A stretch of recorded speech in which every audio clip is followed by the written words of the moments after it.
Welcome to the FeelWell Podcast. I'm your host, Dr. Lauren DeCicco, and today I am joined by Dr. Karen Flannery. She is the medical director and founder of Palm Beach Wellness Institute and Inspire Health Retreats. Dr. Flannery's journey began in traditional medicine, but she soon discovered that true healing goes beyond prescriptions. It's rooted in the whole mind-body connection. Now she's on a mission to help individuals overcome the physical and emotional effects of stress and trauma through personalized holistic care. Join us as we explore the powerful connection between the mind and the body and how we can all take steps towards lasting wellness.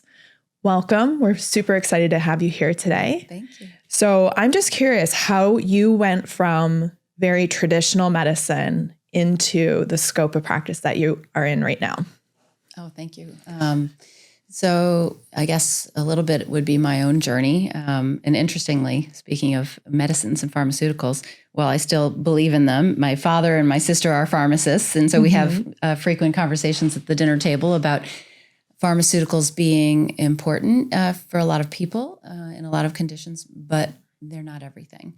Traditional medicine does not have this all figured out. And I'm okay saying that. It took me a long time to be able to say that in my career. So I've been practicing in Palm Beach County for about 23 years. And the first part of my journey, first 18 years, was in hospital medicine. And so I took care of the sickest of the sick, critical care, emergency medicine, end of life, acute fulminant illness, but mostly exacerbations of chronic illnesses that if they had been prevented early on or if people had tended to their well-being, they might not have gotten so sick and required hospitalization. And I loved that job until it was just about to kill me, actually. And I kind of, it was really a combination, not so much of probably the work-life balance. It was a little bit of it. I loved the patient care. That wasn't the issue. But I think corporate healthcare and seeing patients at a high volume every day and expecting a level sort of productivity without really sort of like leaning into what the real issues were. That was hard for me.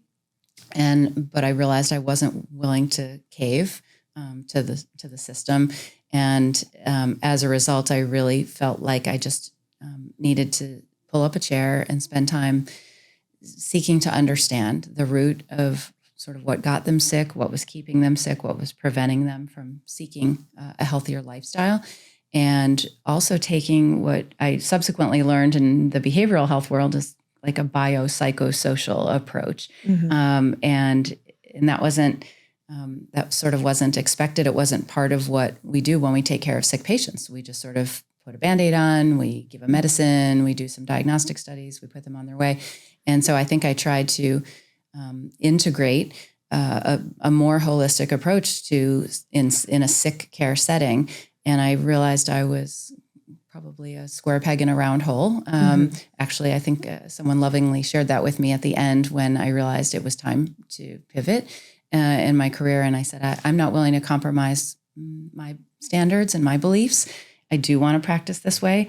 This is just not the right setting. And so if I can't find the right setting, I'll create my own. And that's what we did with Palm Beach Wellness Institute 6.5 years ago. Right. And you have a very, very integrative team in your company where you offer every type of wellness and healing option. Yeah. You really do. And you have something you call the 7 pillars of health. Absolutely. Can you explain that a little bit more? So the idea is that if someone gets sick or if they go to their doctor saying, I can't sleep, can you give me a sleeping pill? Or, I'm so stressed, or I can't lose weight, I need, Ozempic or something like that. Those things may at some point be appropriate, but I think in sort of representing what doctors do in sick care and what they wish could be done is providing personalized health coaching at a level of in their home, their own natural environment, and with their families, the people they share meals with, the people that they associate with, connect with in their community, move with, share a bed with, and really helping to understand the pillars of health, the fundamentals, how and what they eat, how they move, how often they move. Does it feel like a chore? Is it just, I have to go to the gym, or can they integrate natural movement into their everyday? Especially if they have a job where they're sitting at screens or on Zoom, coaching them to naturally integrate ways to move more. Sleep is so huge. It's one of my favorite topics, and so many people get to a point in their lives, even at a very young age. I'm surprised to see a lot of young people who are really struggling with sleep, and helping them understand how their brain is wired, how electronics and digital media and exposure to light, different types of light that are unnatural for us, are sort of rewiring our brains in an unhealthy way. And then we wonder why we, just can't get tired or turn our thoughts off at night. And that's one of the biggest components to our health. Huge. And our mental health, especially, is how we sleep at night. And that sets the tone for everything. That's when we heal. That's when we restore. It's when our system sort of rids itself of all the gunk that accumulates throughout the day, and has a chance to reset.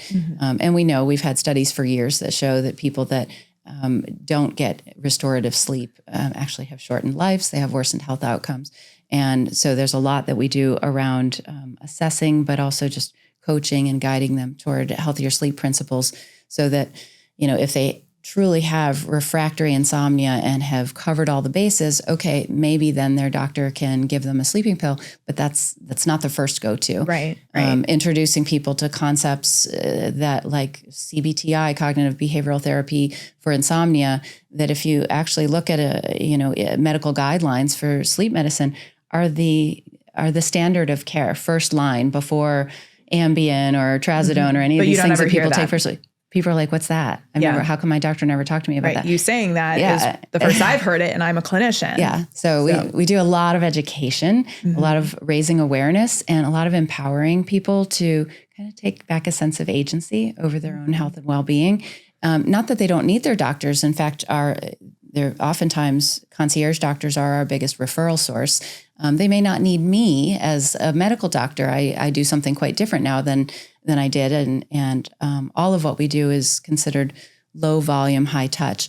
I don't see a lot of patients throughout the week. I also happen to have an addiction medicine board certification in addition to internal medicine. And so people that have unhealthy, maladaptive coping strategies, particularly if they've really progressed, and they feel like, they have a hard time turning it off, or they've noticed that they've really become dependent on sleeping pills or sedatives like Xanax, or drinking, which is a huge part of our culture. It's legal. It's socially almost almost unacceptable to not drink. Yeah, exactly. You'll hear that more often than not. Yeah. But, I'll get a lovely, high functioning, couple, executive, social, going to social outings. And one of them sort of has a functioning off switch or pause button. And the other one just sort of has that extra third, fourth, and fifth drink.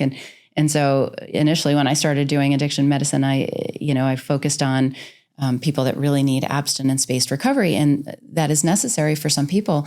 But for a lot of people, they're like, what if I could just keep this in check earlier so I don't end up having to get to that point?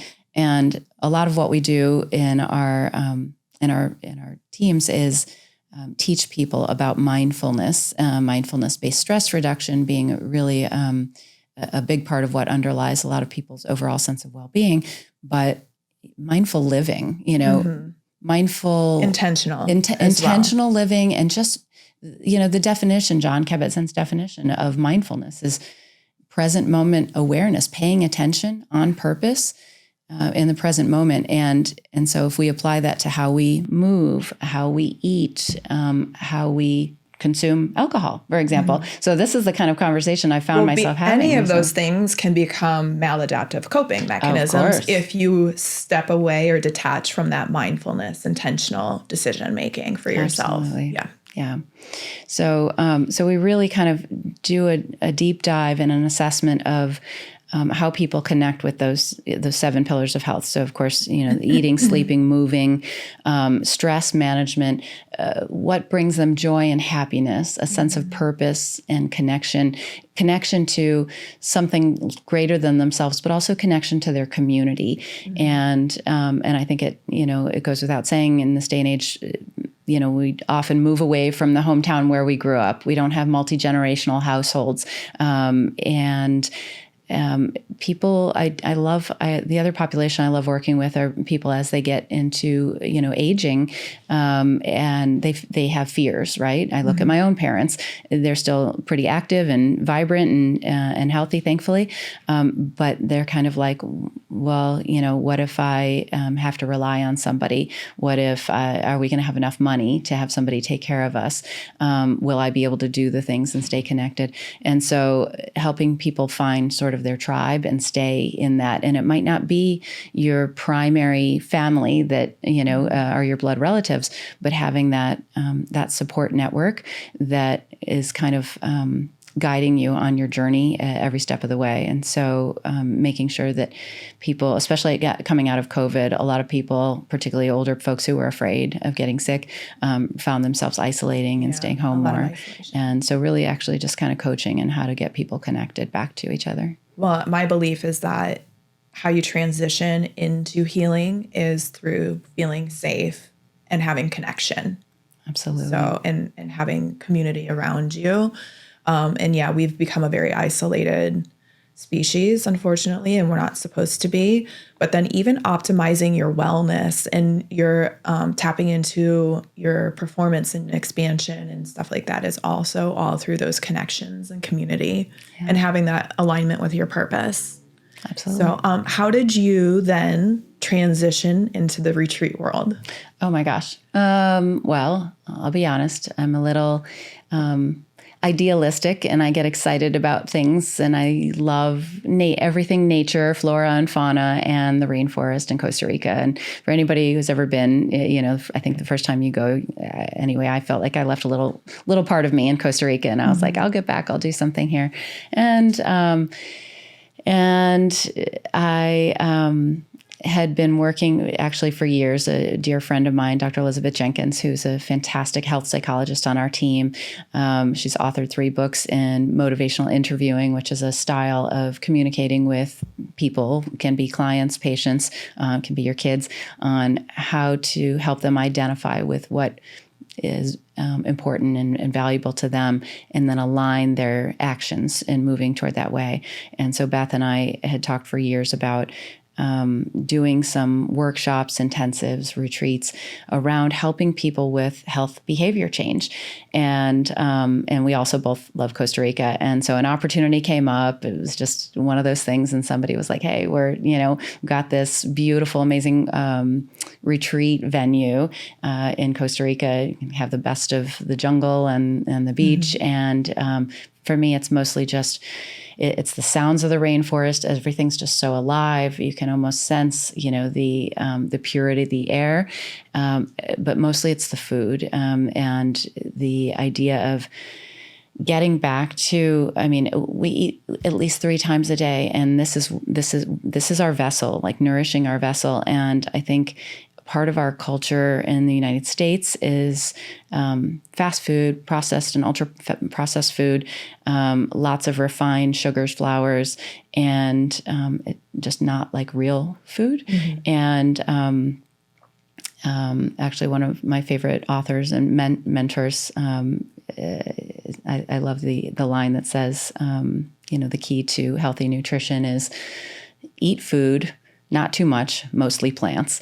So, there's all these diet things out there, and is it plant-based? Is it keto? It makes it very like overwhelming. But the bottom line is you go to a place like Costa Rica and you just kind of take in, we didn't pitch any particular type of diet, and we had some, fish and chicken available if people wanted it, but that's not what we noticed. What we noticed was that our food traveled maybe from an hour away to get to us. Do you know that our produce in the United States travels on average 1,500 miles before it reaches our plate? And it's often, picked unripe and then gassed to ripen it along the way. And so even the healthy GMOs foods exactly, we're eating. And organic. And there it's kind of like, okay, we need to travel. We were fortunate enough to have an amazing chef, and everything was farm fresh, farm to table, organically, locally sourced. And but the farms are the soil is alive. The nutrients are maintained. They're not using, excess fertilizers, certainly not pesticides, no tilling, lots of cover crops, beautiful, just like food forests, and things grow abundantly. And so to bring in food that just grew, and harvested an hour away, brought to the table, prepared so lovingly, all of the sauces, the dressings, every recipe, nothing came from a can, bottle, box, package. And it was amazing and delicious and aesthetically beautiful. And it was medicine. Food is medicine. And that was a big healing part, I think, for me and for all of our attendees, is to kind of look at the things that we do every day. We're always on the run in our culture. We're always just grabbing something, food as fuel. We end up consuming more calories than we need, but actually are nutrient depleted. And so if we really sort of do a deeper dive and understand the nutritional content of the food that we eat, not just reading labels, but like if you're eating, real food, plant food, is it alive? Like, did it come from living soil, or was it sort of cultivated in a farm lab? Yeah, I know type that's setting? an issue here, is even sourcing your food that's real food from soil that's been over farmed and depleted and doesn't even have a lot of, nutrient dense going into the food that you're eating from there. So you're trying to do good things. So how do you transition what you experienced at Costa Rica to real life here when you come back? How do you keep that going? Like, what are your tips for if you want to continue that locally? Well, I don't know if I like to say that I practice what I preach. I mean, I live this personally. I know everybody can't do this, but, I started thinking about this probably 5 years ago or so, that I knew I would do something in Costa Rica and these healthy behaviors. And so I have this little backyard that's kind of my backyard Costa Rica paradise. And it's a tiny little, HOA community. I don't have much space, but I basically decided to plant a food forest and sort of use no-till, no pesticide, no fertilizer, natural living soil, and grow, layers of ground cover and vines and shrubs and trees. And so I walk out into my backyard and it's like a mini Costa Rica. And so I kind of harvest my tropical spinach and juice it or put it in my smoothies with whatever papaya or pineapple, coconut, mango that's growing locally. And, I saw a patient recently and actually just empowered him to say, like, I can have a sense of agency. He takes all these supplements. He spent thousands of dollars on supplements. And I'm also not anti-supplement because I realize that our nutrition is devoid a lot of times of nutrients. But it sort of gives us a sense of agency of understanding what we're bringing into our home and putting in our bodies. Instead of relying on trusting that this is like good for us, we get to decide what we're eating and ingesting. Yeah, absolutely. And being really conscientious about sourcing, where we source our food from, and almost kind of like, I heard a speaker recently that talked about, everybody knows farm to table dining, but this idea of table to farm, actually the consumer driving the production of how our agriculture is grown and sourced, and asking at a high-end restaurant in Palm Beach, not only which organic farm do you get your produce from or your meat, but how is it grown? Is it a regenerative agriculture? And so really kind of demanding a higher level, a higher quality of nutrition in our diet.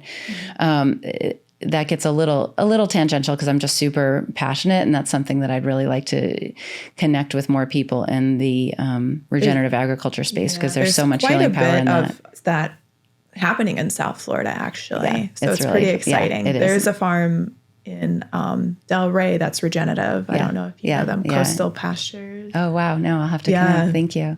Yeah. So, but how do people really kind of implement this stuff? So it's kind of like, we're on this retreat and everybody's all different ages, and, but if somebody's got like, I've got kids that are, now in college, but they come home from college, and my husband and I look at each other and we're like, holy cow, the food that just entered this house drastically changed after we got our nice little empty nesting. We know that we're going to bring in what we intend to eat. And then suddenly the cereals and the cookies and the, chips and things and pizza, kind of comes back in, and none of those things are inherently bad, a little bit. But if that's what you surround, Moderation. If that's what you fill your home with, if that's what's available to you and you're hungry and you go to reach for something, that's what you're going to eat. And so it starts with just not bringing it in the first place and mindfully sourcing our food and having available. I think once we became empty nesters and we could really just kind of stock how we wanted to, I said, you know what, if I want something sweet and crunchy, and I need something kind of quick because I am busy and I do need food as fuel too. We started buying these those brightly colored, sweet, crunchy peppers, and just grabbing those, dipping them in some lemon hummus. You get the sweet, the crunch, and a little bit of a constellation of flavors that is like real food. It's whole food, and it has very few ingredients, but yet it gives you all the sort of pleasurable sensations of what we sort of seek out and crave in food, even the sort of sugar content, if you will, in the sweet peppers. But it does require setting an intention and being mindful about it. And I think a lot of what we do in our daily living is we just go, right? And like a very wise mentor in my healing journey told me that, Karen, we're not human doings, we're human beings. Like it's just, can we just be, and can we just slow down, pause, take a breath, and just notice, just pay attention. Wow, this is how I'm grabbing food and, eating standing up or on the fly or doing it while I'm talking and driving, and just taking a moment. And coming from a sort of a career path where, I'm still busy, I'm just busy differently, but where it was almost like survival mode, and you're always one step ahead. You're chasing something always. And this whole idea of almost being like in a perpetual chronic stress state is chronic fight or flight. And I know that you speak about this all day, and I've learned so much from you too. So thank you. But really being able to just sort of shift, down-regulate our nervous system or pivot out of a sympathetic nervous tone that evolutionarily served us very well, right? If we're truly at risk of being eaten by a saber-toothed tiger, then we need to engage all our muscles quickly. We need to shut down our digestion and our reproduction and even our endocrine system and just fight for our lives. But if we just kind of stop for a moment and notice, I'm safe. Everything's good. I've got food in my belly. I've got money in my pocket. I've got a roof over my head. I've got a loving family. Like I don't have to be afraid.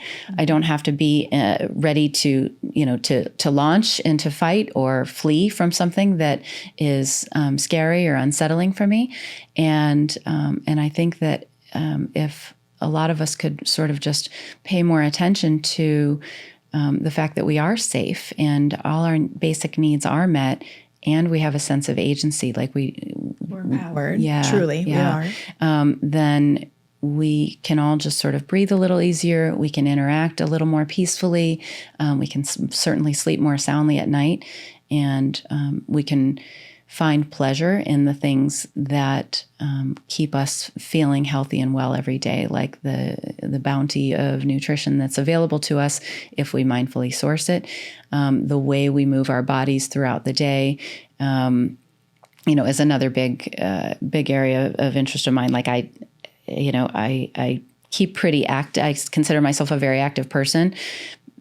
I don't begrudge people that love to go to the gym, but you couldn't pay me $1 million for a gym membership. Like I'm just not going. I'm sorry. But I move all the time. And because I feel like my time is limited, or I keep busy, I do find ways to find joy and connection and purpose to things that I value while moving. And so that's another reason why gardening is such a big passion of mine, because it brings me so much joy to be connected to nature, flora and fauna. I have lots of animals too. And so rescue animals.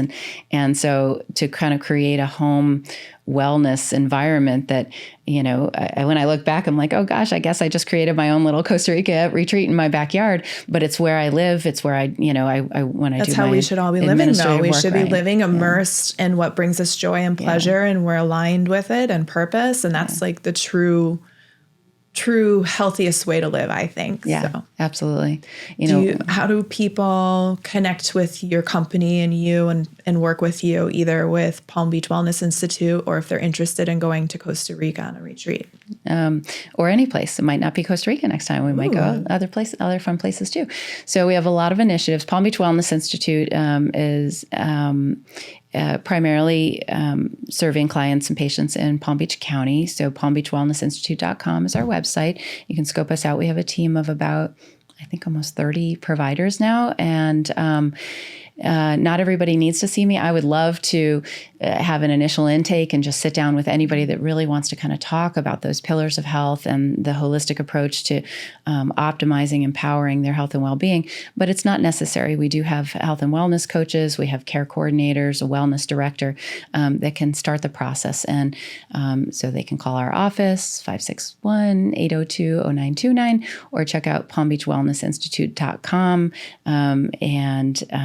and connect with our outreach and our wellness providers to talk about anything from, so we've got a lot of clinical, I would say non-medical, but clinical services. So we have varying sort of experts in psychotherapy, from trauma. We can even do trauma and EMDR intensives, to more of the addiction and recovery, and then just general anxiety, depression, stress management, CBT, to the motivational interviewing and other modalities that help people dealing with chronic illnesses and trying to kind of cope with them differently. So psychotherapy is one part. We also do a lot of coaching on the health and wellness side, fitness and nutrition, but also mindset coaching and mindfulness training, even things like mindful parenting. We get a lot of young adults that are, trying to make it in their career, and they're just having trouble sort of finding their way, or feeling disenchanted with, oh boy, this is how it is being an adult, or people that are a little further along in their life spectrum, and they've had the good fortune to be able to retire at an early age, but okay, what do I do that brings me purpose and joy, keeps me connected to other people, and to sort of what really matters to me. And so a lot of mindset coaching in that regard. And then for sure, mindfulness-based stress reduction, just down regulating the nervous system, understanding even, I'll share this as a doctor. I always thought that I kind of knew everything about the brain because I went to medical school and I help people. And it wasn't until I embarked on this healing journey and actually curated this team of non-doctor professionals and healers that taught me about the nervous system and how I can be in control. I can be a top-down processor. I don't have to be driven by my reptilian brain, my fight or flight reflexes, and how it can actually, I think since I've amassed this team and learned from all these professionals, I've probably reversed aged about 15 years because it was all stress. And so I would say, as much as I get excited about nutrition and things like that, just understanding and learning mindfulness practices and effective ways of managing stress that don't have to rely at all on pills, maybe psychotherapy, but really it doesn't. If we learn the tools that can sustain us for a lifetime, it's like a gift. And so I've been gifted by this team of providers that I brought together. And so what our wellness director would do would be to kind of sit down, and our care coordinator would be to sit down with someone and just really do an assessment, understand what their challenges are, what their strengths, their values, of course, their goals are, and then kind of help them plot a roadmap and figure out which pieces we can pull together to complement perhaps things that they're already doing, but just sort of fill in some gaps and make it like a very well-rounded wellness approach. So that's on the sort of local Palm Beach Wellness Institute side. And then for retreats, what we are looking to do, this is Inspire Health, launched this is our maiden voyage in Costa Rica. We did it up good for the first one. But really we can go anywhere. We don't have a center in Costa Rica. So if we have individuals, groups, we're looking at some corporate initiatives. So corporate C-suite executive wellness, and also curating some bespoke kind of high level thought leaders and kind of like high level networking events, but also people maybe that are needing just sort of a unique approach to pulling together a wellness experience and a kind of shifting their mindset a little bit so that they can, again, find a sense of joy, purpose, and happiness to sort of recharge their battery and keep going as they progress throughout the rest of their life and their career. So if there are any groups, it could be families, it could be companies, groups of executive, things like that, that we can just have a conversation with and say, what do you want to do? Where do you want to go? We've done all the legwork. We kind of know how to pull off a really high level health and wellness retreat, but we can do it in a way and at a time and in a place that suits your group or your team. And something I appreciate about what you're doing with your retreat is it's clinician backed. Absolutely. Yeah. So there's a lot to be said about that in the retreat world. It is. And I had to do a lot of soul searching about this because I'm not an expert in everything. I don't claim to be. And I also, I'm not practicing medicine on these retreats, right? I certainly don't have a license to practice in a place like Costa Rica, but I'm kind of like walking the journey beside them. We talked about co-exploring, right? There's so many things in the sort of the wellness side of health and wellness that people are like, what about light therapy? What about hyperbarics? What about these supplements? And I'm like, I don't have all the answers, but let's look. Like, let's go to some very well cited, resources that I can then kind of learn with you. We can explore and kind of help just guide you in your own path to finding your health and wellness journey. That's amazing. Very informative. You have a beautiful scope on what health and wellness is, and I really appreciate you spending your time with us today. Thank you so much for coming and having this conversation. I appreciate the opportunity. Yes, thank you.